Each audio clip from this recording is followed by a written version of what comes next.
Okay, there are 3 questions which I think you need to answer before you can consider retiring. And in this episode, I'm going to tell you exactly what they are, but also how you can think about the answers yourself to ensure your retirement is even better than you'd hoped. Look, my name's George and I'm a chartered financial planner, a retirement planning specialist, and my job is to make sure people retire without worry. And the questions we're going to talk about are from a guy called Mitch Anthony, and he's a well-known US advisor. And I like his work because it's not just about the money and the returns on that, but also how clients can get the best out of their life. So the first question is, have you had enough? So for some, when we ask this, the answer fires back immediately. And others, it takes much longer to think through. We all like the idea of working on our own terms, but I think it's first important to really stress test how you feel about your work. If you were to draw a line between, and forget the financial, what you get out of work versus what you don't like out of work, if you were being honest, what would fall on both sides of that line? Perhaps on the good side, it would be things like interactions with your colleague, or the purpose you get in solving complex problems. Or maybe it's literally just something to get you out of bed in the morning. And of course, look, there are negative aspects of work as well. Maybe it's the commute, maybe it's the work, whatever it may be. But a question that sometimes can come off here is that, okay, is there a way to get the mixture of the two? So it's not uncommon, sometimes it's just the intensity of work that tends to be the issue. So in that situation, could perhaps a good place to start is looking at reducing hours or maybe consulting capacity if it's available, because it could buy you some time to experiment, whether that's through part-time role, volunteering, or maybe even starting to study.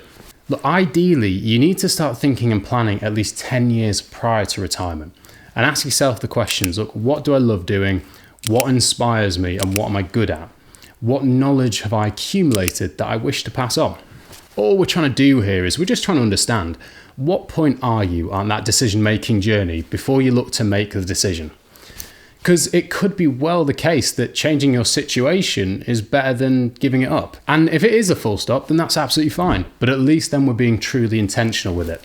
So the big question too is, have you got enough? But let's firstly determine exactly how much you're spending at the moment.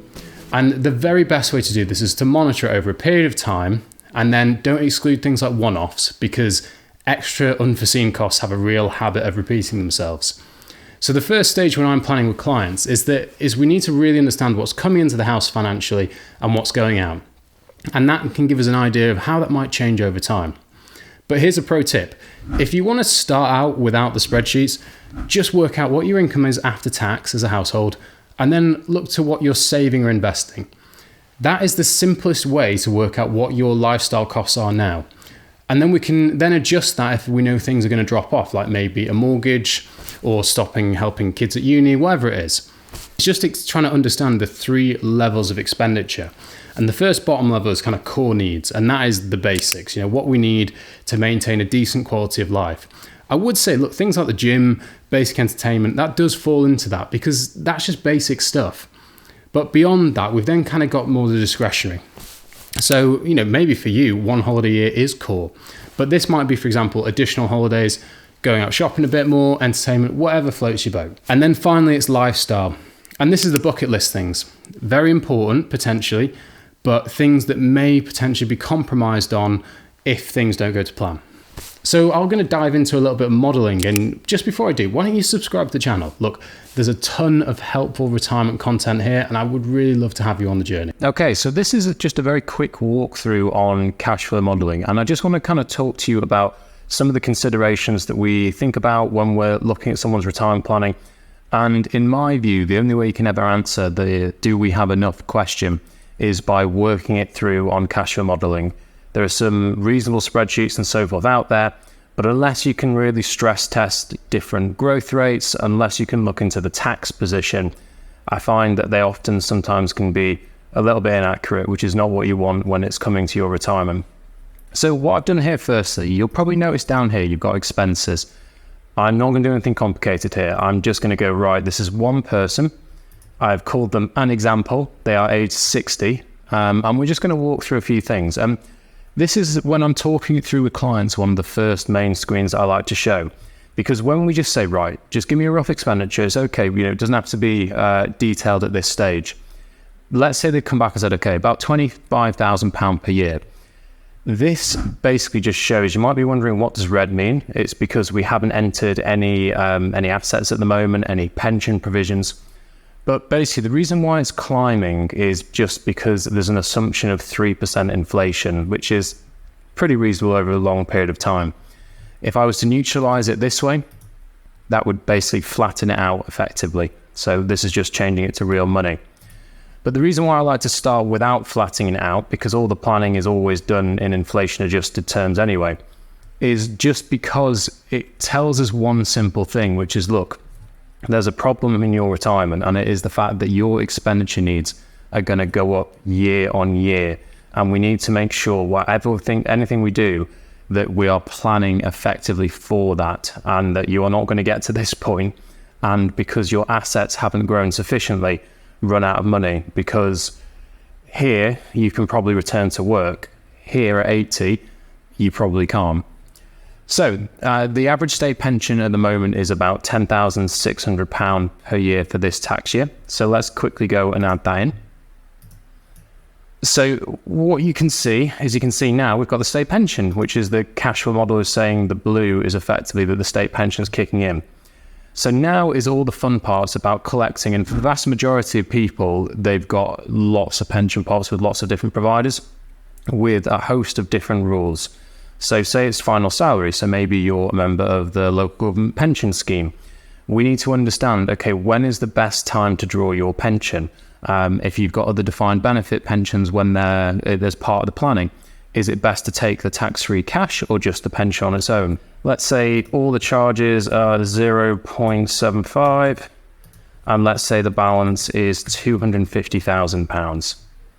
Now on the growth rates, let's keep it really simple, and let's just go a 5% growth rate, because lots of people like to use that. So what I'm going to do firstly is we're going to have a chat about, okay, when do you want to retire? And let's say this individual wants to retire at 60. I would update the timeline with that. And we'd be looking in this position and going, okay, based on a £250,000 pension pot, we're in trouble. Because effectively what we've got here is there's quite a few years where you're drawing down on that pot prior to the state pension kicking in. So let's try a little bit higher. And again, here's an interesting thing. What happens if the growth rate was 7%? You'll see it will now last for slightly longer, but we'll still have it running out of money. But what I'm just trying to show here is how sensitive these are, not only to your provisions, but also to the growth rates and the assumptions that we're using. Let's go in through a size of a pension pot of 350,000 now. Now, as you can see, based on the fact that I only just adjusted the growth rates, we're almost there. Okay, so let's have a quick look at performance and see how that might change. So Anne, because I put them down as an example, so effectively, what we've got here is because we upped that growth rate to 7%, it's now at 6.25 after the 0.75 charges. So what I have here is a 7% growth rate. Let's drop it down a couple of percentage, see what happens. So now we're down to simulating it down to 4.25. And as you can see, we've got money running out 80. So the reason why I like to show this is that expenditure will change over time. But it's just a useful example to think about, okay, how are we going to ensure that the money lasts for the rest of our lives? And then on top of that, we can start to layer different strategies to see if we can reduce sequence risk, all the rest of it as part of the full retirement. Okay, question 3, have you got enough to do? This one always takes the people back a little bit when we discuss. So often a big red flag for me, and yes, this has happened in various client meetings, you've got kind of like a high-flying exec and their partner, and they've both worked all their life. And they've got to age 60 because that's the retirement date on maybe their defined benefit scheme. And they go, okay, great, you're going to be okay. But what happens the day after you retire? And silence. So I do think it's really worth thinking carefully about this, because sometimes the response is, look, I'll just play a lot more golf. And it's worth stress testing how that will actually make you feel. So while you might love golf right now, would you feel the same as if it was the 5th time that week and you're hearing the same old jokes from your friends on the course? So here's a framework that I really like just to get you thinking about it. And it's called the Perma Model, and it People like you were giving scousers a... Not that kind of perm. Developed by Dr. Martin Siegelman, who is a highly respected researcher in the field of psychology, which means I probably shouldn't have done that joke. Anyway, he's considered the leading authority on the science of well-being, and he introduced the Perma Model, which focuses on 5 key elements that are crucial to human well-being, whether this is in work or at retirement. And I think by prioritising or at least thinking about these elements as you approach retirement, it can help lead to a more fulfilling and engaged retirement and life. Look, you might be thinking this might be a bit too hippy-dippy or whatever, but I genuinely think that at least addressing it and thinking, well, okay, I'm going to have a ton of time now if I retire. How can I manage this so I make the most out of it? For it to be a great third act, not just a retreat to nothing. Okay, so the first one he mentions is positive emotion.